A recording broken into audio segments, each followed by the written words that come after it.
So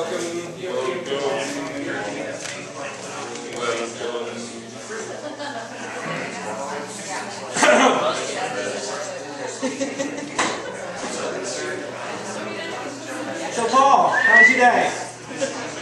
Are y'all ready to start the speech? Bob, welcome. Thank you. I like the fact that everybody is like a community now. It's like, yeah, and you don't memorize. It's easy to interrupt individuals, but when it's a community, it's like, Yep. All right, Penny. So we're gonna get this started tonight. All right. Thanks everybody for showing up tonight. This is Wednesday. This is how many day 6 people is it? Day 5. 1, 2, 3. Day 7. All right. I love it. How many people is it? Day 1 or 2? 3. 3. How's everybody feeling? Feeling good? Feeling groovy? We had some amazing stories come in today. People came in and said, "Look, I haven't taken my wedding ring off in a year, and look." All becomes a wedding ring. I'm not sure if that's a good thing or not, but it was a sign. Ladies holding babies say, "You know, I thought I was going to die yesterday, and today I feel better than I've ever felt, and I know this is how I'm supposed to feel all the time. Yep. And I'm going to share this message with my family." So just be aware that if you're going through a day where it feels like you're going to die, all that stuff was in your system, and now it's out. So that's just getting it out. And now you get to feel really good. And the lady had such a look of clarity. She's like, "This is how we're supposed to feel." You know, and it's day 5 for her, and she had tapped into it. So that's a very powerful thing to have happen. Tonight, I have the pleasure of introducing Steve Crider. He came all the way from Oklahoma. Steve, he just recently finished a 107-day juice fast. So if this is day 3 or 5 for you, just picture going to, like March, end of March, somewhere in there. It's like, I'm not going to eat anything until the end of March. And lost 100 pounds, had some amazing transformations along the way. He's going to be sharing his story with us, and I look forward to hearing it. And even since I saw him last time, his entire energy through his head, his body, everything has shifted and changed. And I look forward to seeing the message that he's going to be able to deliver to America to inspire people on their own path. So let's all welcome Steve Crider.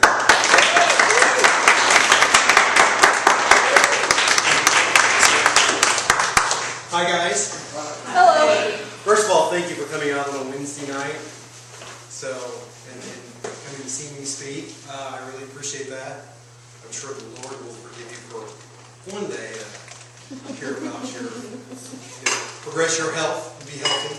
My name is Steve Crider. On YouTube, I've kind of become the raw food Kempo master because I am a 9th degree black belt in Kempo Jitsu. But that's not what this is about. So this is about my journey and the things that happened to me over the past. Well, today is 119. So I'm still counting because I'm still juicing. I'm all raw foods. So, I'm still continuing this journey. And even after 119 days, it's like new breakthroughs. And Guru Paul helped me with one of those today. I really had something that was that really broke through today. It was just like, all right, wow, So it's amazing how it's never ending. It really is. But without getting too negative on you guys, I wanted to kind of take you guys back to August 3rd, okay, to that guy, the former Steve, who I like to refer to as Zombie Steve, okay? Because I kind of feel like the zombie apocalypse has kind of already happened, We're meat-eating zombies. We're dumbed down by all the chemicals and stuff that are in the foods and the processed stuff and all the meats. So we're all kind of like in this ball. So, but back then, I was 340 pounds. I was big. My stomach was 59 inches. My chest was 57 inches. My neck was 21 inches. Okay? I didn't have a neck. It was the head. So, serious. I used to do this little thing like, I am the head. So I was like, wow, look at my head. In fact, here you can pass this around. When they did my driver's license last year, That's what it's like. Could you got a little more of my head in that picture? So, but on August 3rd, you guys would not have liked me. Okay? I was sick. Now, I may not have had cancer. I may not have had diabetes. But I was sick throughout my entire being. My mind, my body, and my soul. I was sick all the way around. All the way around. I was not what a 9th-degree master of martial arts should be. And that was something that kind of weighed heavily on me. And I wasn't living up to what my grandmother told me before she passed away. Man, I'm trying to hold it together here. And this was years ago. She always thought highly of me. And she always told me, you're going to make an impact. You know? And she'd look at me and go, leave a mark, just not a skid mark. Okay? She used to tell me that. Because I used to go to Clearwater, Kansas every summer and spend time up there in Clearwater, Kansas. So, and she was a sweet, loving lady, and she was the Humphrey genes, that's what we called them. You know, that was her maiden name, and I kind of got the Humphrey. You can always spot the Humphreys in our family because we're all, you know, thick. So, but I was sick. Fit, my body, the body aspect was, I was obese. You know, my waist was 51 inches. I didn't have energy. Every morning I woke up and I would go to the bathroom and it was like this. I felt like I was 65 years old. Because my feet, when I woke up every morning, my feet felt like there was a gorilla in my bed just going, just beating the fire out. My feet didn't hurt when I went to sleep. But they would hurt. I mean, literally, I was like this every single morning when I got up to go to the restroom. And also when I would wake up in the mornings, it was this one song, and it had one tone. For like an hour and a half. My ears would just ring. And I usually had a headache when I woke up. And I'm sure it was from sleep apnea. When you're that big, you know you're not breathing. You know, my ex-girlfriend used to tell me, you have sleep study done. So, I poke you all the time. You quit breathing all the time. But, and, you know, I was depressed. You know, that gets more into your mind. I was very, very depressed. You know, when you weigh 350 pounds and you're that big and you can't even bend over and tie your shoes without getting out of breath or having something cramp or something hurt, it's very depressing. And I probably should have been medicated. Because my depression, I mean, I had suicidal thoughts several times. Because there's no hope. You feel hopeless. Because people will be like, oh, yeah, come do this Aiken stage with me. I've been doing it for 12 weeks. I lost 30 pounds. Really? I'll still weigh 310 pounds. That's awesome for you. You know? And it's amazing to me that we have a 60% obesity rate in America when we have so many weight loss experts in America. You guys know what I'm talking about that are overweight? How many people tell you, oh, you got to try that Aikens thing. Oh, you got to do that South Beach thing. Oh, you got to do a grapefruit juice. I mean, how many people know how to lose weight, but yet we have all these people, you know, that are still obese. So, and I mean, I was in a dark place. So I really didn't care much, you know, about anything. And spiritually I was a wreck. Because I was pissed at God. Because I felt like I have always been a good person my entire life. You know, through the principles I learned in martial arts, for some of the situations that God put me in with my abilities. He put me in the right place at the right time, almost too many to believe. And I shared this with Penny earlier, but I don't want to go too much into detail on it. But my first actual, when I say combat, which means street fight, my actual first combat experience was at the age of 14 against two men that were attempting to rape a young lady. At 14, this happened. Okay? It didn't work out too well for him, and I was only a green belt at the time. But those situations repeatedly came throughout my life, so much so that I quit going out. I just, you know, it was like, I don't even want to go out. But the excuse later on was like, I'd have friends call me all the time. Girlfriends would call me and say, let's go dancing. We haven't been dancing in years. Let's go dancing. And I'd always tell them, that's on my Murtaugh list. They're like, Murtaugh list? I'm like, yeah, don't you remember Lethal Weapon? Murtaugh? It's like, I'm too old for that stuff now. You know? And it wasn't because I was too old for that stuff. It's because when I went dancing at 340 pounds, no matter what song was playing, the song in my head was, shake a jelly roll, shake a jelly roll, shake a jelly roll. It was. You know? So, there's a tear in my eye because my jelly's sticking on your thigh. My jelly's sliding across the floor. But anyways, my attempted humor there. But yeah, I quit doing that. And, you know, I have friends that would call me up and say, let's go drinking. And I'd be like, nah, too old for that. You know, I'm sorry. I'm 40. Single man at 40, didn't want to go out. You know? So that kind of gives you an idea where I was at.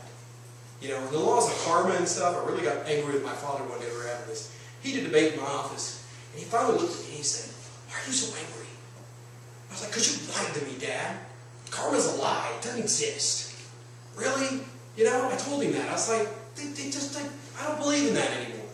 You know? I see all these people walking around getting away with, you know, violating their laws of their marriage, screwing people over left and right. If laws of karma were real, I should walk around behind them with marshmallows waiting for them to burst into flames.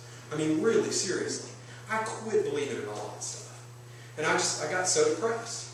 So that's who I was. Not to bring you guys too far down. But that's who I was on August the 3rd when I started this. But my journey really didn't start on August the 3rd. It started back in February. I was, you know, laying around the house. I had the flu, you know, doing the self-escape, watching Netflix, and came across a documentary called The Beautiful Truth. Has anybody seen that? Oh, it's a great one. It's about Max Gershon, Dr. Max Gershon, and the Gershon therapy. And a really good documentary filmmaker from Alaska. You find out at the end that his wife, they lost his wife to cancer. And it's his son's school project. And like, why does cancer? Why does all this stuff have to go on? So they go on this, you know, this trip to find out about the Gershon therapy and all the things and all these natural cures for things. And it was really powerful. And so, like I said, I had the flu. The next morning I woke up. And I felt pretty good. I felt like, you know, you get 3 or 4 days into your flu and you kind of feel like, oh, it's fixing to go away. You're feeling a little better. So I ran to Walmart, bought a $29 Black & Decker juicer, bought a bunch of fruits and vegetables. And before I got to checkout, I was like, oh, the flu is back. There's body aches, sweats, fever. I'm standing at checkout, I give a little cough, and the lady at the checkout says, oh, you've got the crud. She goes, I've been to 5 doctors, I've had 6 prescriptions, and it's been 3 months and I can't get rid of that cough. She goes, good luck, buddy. So I was a little more depressed. By the time I got home, a little more depressed there. But by the time I got home, I couldn't carry my groceries in. I had a roommate carrying my stuff in for me. Now I sit there, and this is how little I knew about juicing. After I sat around for a little while and kind of got a little strength back, I went in there, put together the juicer, got out oranges, and just chopped them all up. And shoved them in the juicer. Peel and all. Did about 8 oranges. And I got it down. And this is how little I knew. So then, you know, the girls on the documentary, they were talking a lot about carrot and apple. They give you the recipe for carrot and apple. So I did like 3 carrots and 4 apples, you know. And then an hour later, I did just all apples. And then an hour later, I did all carrots. At 8 o'clock that night, I'm standing in my living room going, who has the flu? Not this guy. I'm serious. It was that fast. But you guys got to remember, I drank almost a little more than a gallon of juice and wonderful oil from the peel of the orange. Okay? Just awesome stuff. So in February, what I did is I did 10 straight days of juice. But at night, I just figured, well, you know, I'll just have a big salad. And I mean, we're talking salad. Okay? And I thought, this is before I saw Forks Over Knives. And to me, a healthy salad was, you know, some eggs, you know. Bacon. That, you know, sprinkle on bacon, imitation fake bacon bits, lots of cheddar cheese, and Hidden Valley Ranch dressing. Covered. And you know what? I did that for 10 days. I still lost 15 pounds. But I didn't feel amazing, you know. Oh, and by the way, the cough, 3 days later was gone. So, gone. In fact, I went back to Walmart with that checker and I'm standing there in line going, "Hey, good, you still got a cough?" So, but after that 10 days, life caught up. My grandmother, who's 99, took kind of a turn for the worse. And my father, oh, good idea, dude. My father and my uncle were sitting around, I'm standing in the office with them, and they're doing, "Well, what do we do about Grandma?" "Well, what do you want to do, Grandma?" "Well, you want to put her in a nursing home?" "Well, I don't want to put her in a nursing home." "Well, maybe we should get her." You know, no one would step up. And finally I was like, "Oh, I'll step up." You know, but cousins and siblings and everybody need to come and help on the weekends, okay? So I kind of got roped into helping Grandma, you know, which I thought would just be, you know, just during the nights, I'm just going to be sleeping. And I don't know if anybody's ever cared for someone that's on hospice and stuff, but that is a very stressful thing to go through with a family, a loved one. Because like, every night that she didn't try to pull a sneaky ninja move and get down the hallway in her wheelchair, she's good. I'd put bells on wheels. She'd sneak down the hallway and make it into the bathroom without waking me up. So I never really slept good at night during this 5-month span when I wasn't juicing. I was still trying to juice, but it was tough. And I never really got a good night's rest over that 5-month period. Well, anyways, long story short, cousins and siblings stopped showing up, and I was stuck there for 80 hours a week, and finally I just had to throw a fit and say, "You guys gotta hire some people. I can't do this anymore. You know, I'm a 40-year-old man, and I can't do this. So bring in some people." We finally got some people and got Grandma all straightened out and got me freed up from it. But you know, that kind of added to my depression because I felt like I'd let my grandmother down, you know. Now she's paying all this money to all these people to be in there 24 hours. So again, another self-escape, laying there. It was August 1st, laying on the sofa watching Netflix. Scrolling through Netflix and it comes up and it says, "Because you liked A Beautiful Truth, sick, fat, and nearly dead." It's like, all right. And I watch it. And it wasn't so much inspiring to go, you know, he didn't really inspire me. He just reminded me, hey, you have a juicer in there, dummy. You know? And if this guy did 60 days, you could do 100 days. And if he lost 80 pounds in 60 days, you could lose 100 pounds in 100 days. So I ran to my computer and I jumped on Facebook. I'm going to do something crazy. I'm going to do a 100-day juice fast. Oh my gosh, you should have seen the people. You can't do that, you'll die. What about the protein? Seriously? You're going to... And so I get into this big, long debate with people. You know, and back then I was very combative. I was a very angry person. I mean, seriously, I would argue with the color of white with you if you ticked me off. If I believed this was off-white and you thought it was antique, I would argue it. So, I mean, this debate really got going on my Facebook page. So I was like, I'll prove them wrong. So I go and get a camera. And I'm like, I'll just document this and I'll put it on YouTube and I'll put it on Facebook and show it. So, all of them except for one guy, when I put my before video up, and you guys have seen my before video, right? I mean, I show how many push-ups I can do. I show where a 340-pound man who thinks he's a black belt in martial arts, how well he kicks them, okay?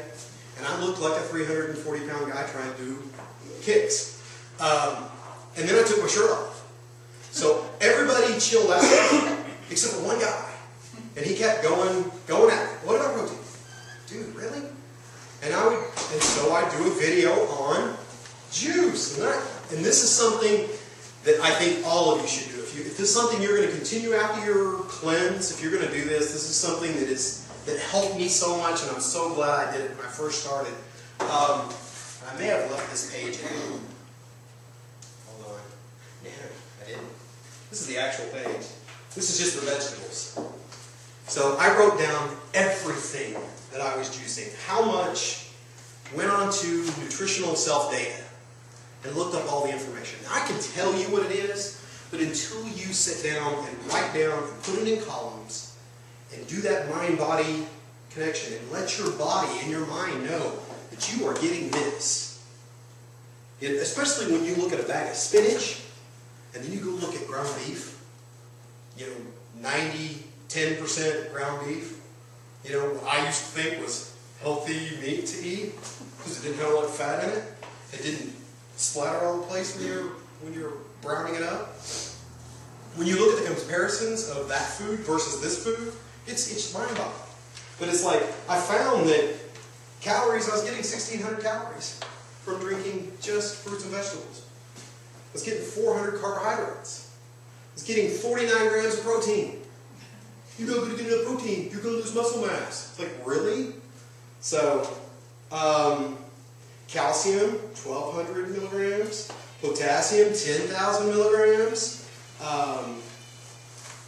Vitamin C, about 1,000. Vitamin K, 4,700. But the big one that got me, because I love my carrots, the big one that got me was vitamin A. 259,000 UIs of vitamin A. In a day. In a day. Well, guess what Mr. Facebook said? You're going to OD on vitamin A. So I went and looked it up. I really did a lot of research. They thought I was just like, I guess I should have been offended by the people that I went to high school with because I guess they really thought I was from Oklahoma and just was going to jump on any bandwagon and just do it. I mean, I guess they really didn't think I was that intelligent because, I've done the research. So I go and I read and I quote from the book, and in the book it says you cannot OD from vitamin A if you get it from natural sources. If you take that much vitamin A, yes, you're going to have hair loss. Your nails are going to crack, right, Dr. Linda? Your skin's going to crack. Well, obviously I don't have that. My hair is getting thicker. I still got the widow's peak, but it's filling in right here. So I start my juice fast. And it's so fitting that we're doing this in End Zone Pizza. I'll tell you why. Because the night before I started my juice fast, I ordered me a thin crust supreme pizza. Got the thin crust because there's less bread. That's healthier. Right? So I got a thin crust supreme pizza. Ate the whole thing, and then got up the next morning and started juicing. That's not the way we're at, Paul. That's the wrong thing to do, right, brother? I had similar stuff. Did you? Okay. Well, let me tell you this. On day 3, I was in a rent house picking up some cardboard boxes, and the smell of cardboard hit me in the face, and guess what I wanted instantly? Pizza. And then, because pizza always comes in a cardboard box, right?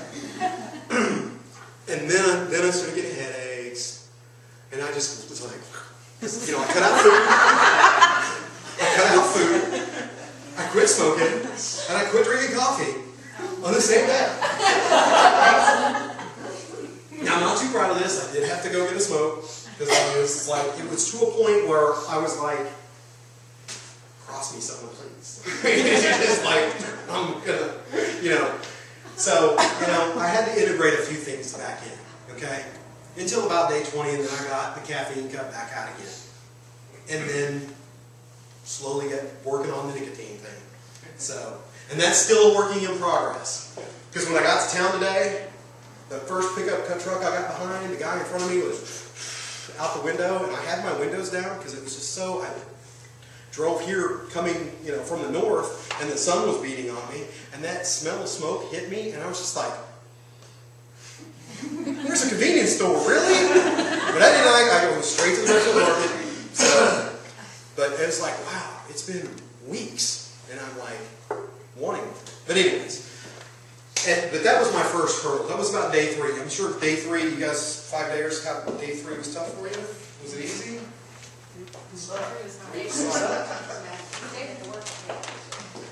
Okay, and this is where I keep hearing all these stories about people sharing their experiences on juices, and I'm beginning to think I'm a little bit of a freak of nature, and I think my martial arts and my Qigong training has helped me with some of this because I'm eating living food with lots of chi in it.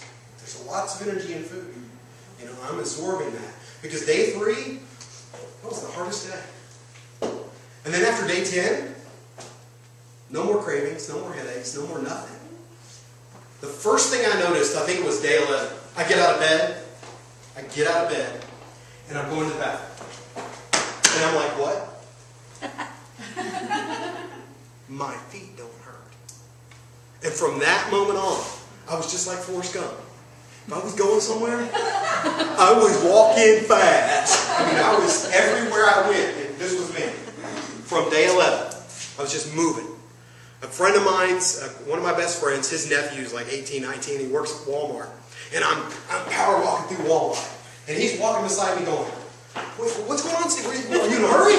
You gotta go to the bathroom? I'm like, no, I'm just walking. You know? And he was just like, really?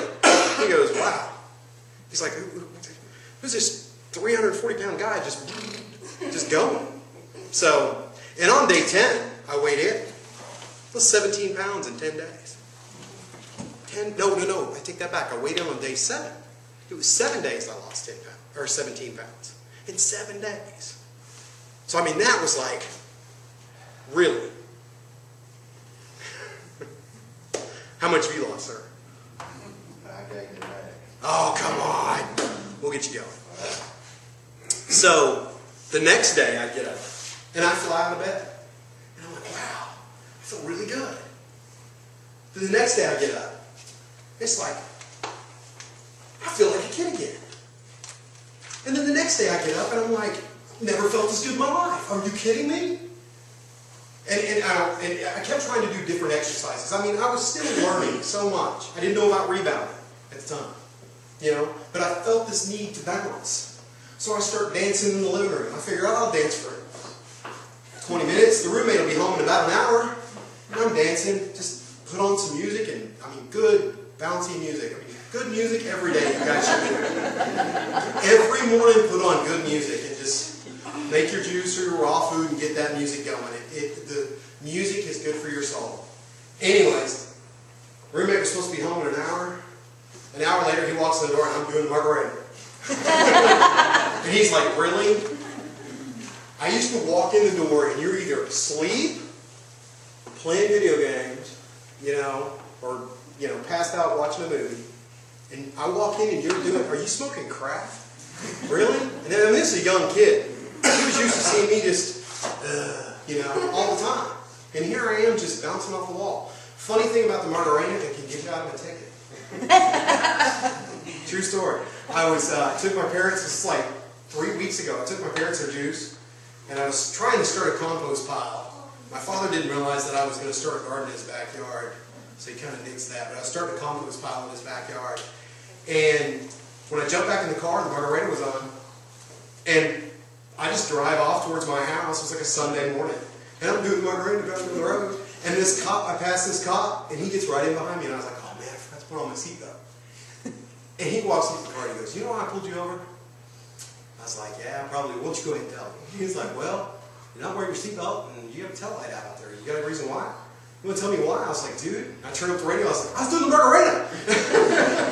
He actually laughed. He was like, that's the best one yet. He goes, you're a grown man and you just made your margarita. I think I can let you go with a warning. What's new with a lie? But anyways. So, on day 21, I've been talking for 30 minutes? Okay.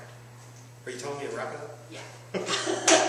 So, on day 21, we hadn't done a whole lot of working out, but I started doing my kicks again. We stretched out, I started doing kicks. You can go on YouTube and check out the video. But my kicks from day 21, from day 1, I look like an 9th-degree black belt kicking. Just after 21 days of juice. So, it was crazy. So I started working out, feeling lots better. And I mean, just the intensity and the clarity, your focus every day just gets so much better. And before I started fasting, I would start playing video games or watch stupid movies and then look up and it's midnight. You know, time to go to bed. Like time flew by. Now, it's like time slows down. my days are so much fuller now. So, but on September 11th, I had my first herd. My first, me and my children, we went down, I don't know if anybody's been to the Wichita Mountain Wildlife Refuge in Lawton, Oklahoma. It's one of the oldest mountain ranges in North America. It's really wonderful down there. It'd be a great place to do a retreat. It would be cool. We'll talk about that later. But I haven't been down there in probably 10 years.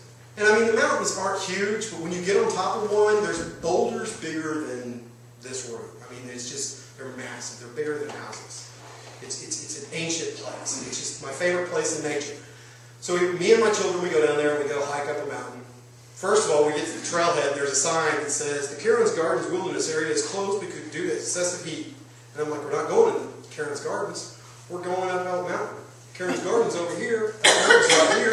It's not a part of Karen's Gardens. So we go ahead and hike up it because it was 60 degrees that morning and it only got to 81 degrees that day. So we come hiking back down the mountain. Park rangers are waiting for us. So I didn't even try to hide it. I just went straight to the park ranger. Walked up to him and said, "You want some juice?" He's like, "Did you not see the sign on the trailhead?" And I was like, "Yeah, I saw the sign, but that's Elk Mountain. That's not part of Karen's Gardens." He's like, "Yes, it is. Look at the map." I'm like, "Not when I was in Boy Scouts, not when I was a kid. That's to the west of here." And he's like, "No, they've changed it." I'm like, "Oh, so I can camp on Elk Mountain now. That's great." $175 ticket for hiking. The people that came down after us got it worse than me and my two daughters. There was 6 of them, and they all 6 got it. Because they came down off the side and snuck around and come walking up the driveway. Where I came down off the mountain, and I went straight to the ranger. I knew I was in trouble, you know. And I didn't fight it. I was like, that's how it's changed me. Before, Zombie Steve would have been like, "Oh no, I'm getting the map," you know. And I'd been mad for weeks about that. I was just like, $175. Whatever. Had such a great day with my kids. Ran them home. When I'm coming out of Marlow, Oklahoma with them, there's a road that I take, and if you go straight, you're in the country. You're taking those backcountry roads, or you can turn and go back to the highway with all the billboards and construction and whatnot. And I was like, man, I've not had enough nature today. I still need to see some. I want to see a scissor-tailed flycatcher, the state bird, the scissor-tailed flycatcher. So I take the back road, and I come to the first section line, and I pull up and stop. And this lady in a Chrysler 300 comes up and stops. Well, I stopped first, and I saw her stop. It's my turn, right? So I go. And she starts going. And I'm like, "Hey, hey!" Bam! Hits me. Sometimes too much nature is bad. She rolls up right next to me after she hits me. And the first words out of her mouth were, "Oh my God, I didn't see you until I hit you." And I'm not kidding. Old Steve would have been on her car just like, "Ah," you know. And I was like, "Are you okay?" I asked if she was okay. She hit me and I asked if she was okay. And I was already got on 911. So she's like, "Oh, I'm fine. Are you okay?" And I'm like, "Well, I think so. I just hiked up a mountain, so I'm a little sore anyway." So anyways, while I'm sitting there waiting for the police, because they're in there a long time with the cop. She's in the car. I'm in there with the cop, giving him all my information. I'm in like 30 seconds. She's been in there like for 10 minutes. And here comes old Steve back. Oh my God, she's in there saying, "This is my fault. This is gonna be all on me." I just know. I know my brain is just going all these different places. And all of a sudden, guess who lands on the fence right in front of the car? Citadel Fire. Looks at me. And I was like, "Oh, that's why I was here." Forgot all about it just instantly, just like that. So it's amazing how juice can change your attitude about things. It's not just about body and detoxing. There is so much stuff in your system. I almost stopped my juice fast too. It was a struggle because I wasn't doing ibuprofen. That's another thing I forgot to mention. I was taking 12 ibuprofens every single day to function. Quit taking ibuprofen immediately. So I had the car wreck. 2 days later, my neck starts hurting, my hips start hurting. You know, my best friend's a chiropractor, so I go to him, and I'm jacked up. So I go from kicking and climbing mountains to I'm flat on my back. You know, I was on track to lose like 140 pounds, and then I'm flat on my back with ice pack. fast, and lots of ginger. Lots of ginger. So that kind of slowed me down, and I almost stopped. And me and Penny had this discussion because it's like, when good things have always happened in my life, and that was another reason why I was so mad at God, you know, I take a step forward, and I get slapped right back about 10 steps. And here I'm making this great progress. I've lost, I was like day 38, and I'd lost like 45 pounds at that time. Boom, car wreck, you can't work out anymore. Think you'll come again, you know? So, I almost stopped. But I continued, I prevailed. I kept going, I didn't stop my fast. The next profound thing came, I came to Stephenville to meet the Bras and met Paul and Penny and some of you, and that changed everything.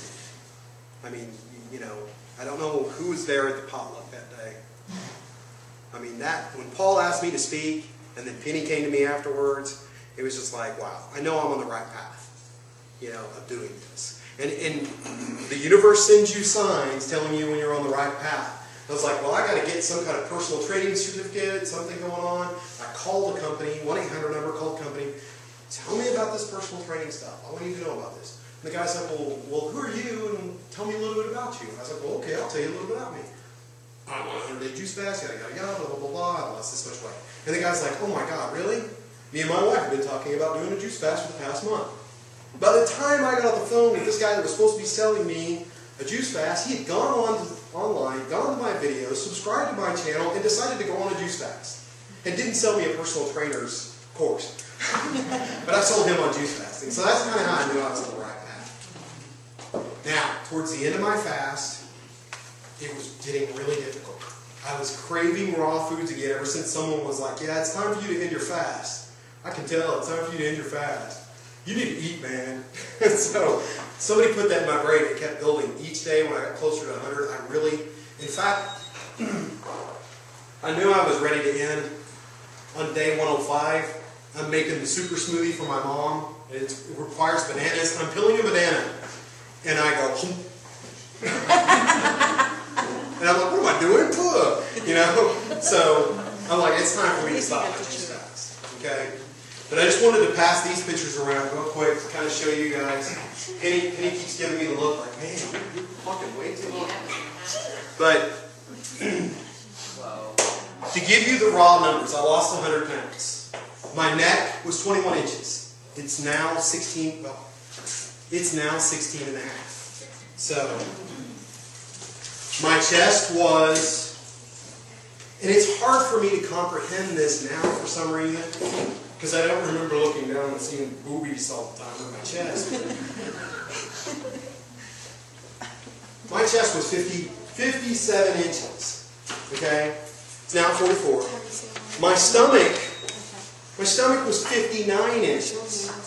Okay? I mean, it's hard to imagine that my stomach was that big, but pass that photo through, I mean, it was huge, down to 44. My waist was 51. It's now a 40.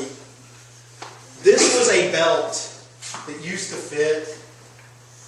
And I've been kind of playing with my pants today because